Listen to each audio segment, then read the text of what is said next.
ನಂಬಿಕೆ. ಭಾರತದ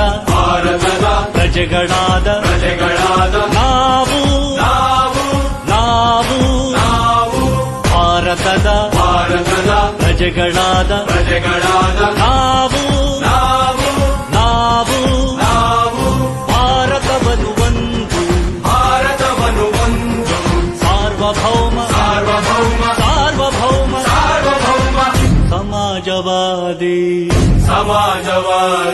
ಭಾರತವನ್ನು ಒಂದು ಜಾತ್ಯತೀತ ಪ್ರಜಾಸತ್ತಾತ್ಮಕ ಗಣರಾಜ್ಯವನ್ನಾಗಿ ರೂಪಿಸುವುದಕ್ಕಾಗಿ ಭಾರತೀಯರೆಲ್ಲರಿಗೂ ಸಾಮಾಜಿಕ ಆರ್ಥಿಕ ಮತ್ತು ರಾಜಕೀಯ ನ್ಯಾಯವನ್ನು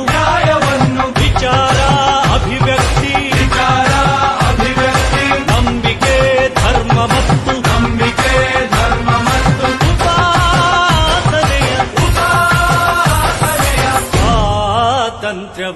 ಸ್ವಾತಂತ್ರ್ಯವನ್ನು ಸ್ಥಾನಮಾನ ಮತ್ತು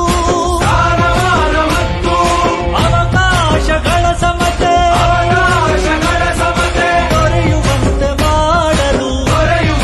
ಮಾಡಲು ವ್ಯಕ್ತಿ ಗೌರವ ದೇಶದ ಏಕತೆ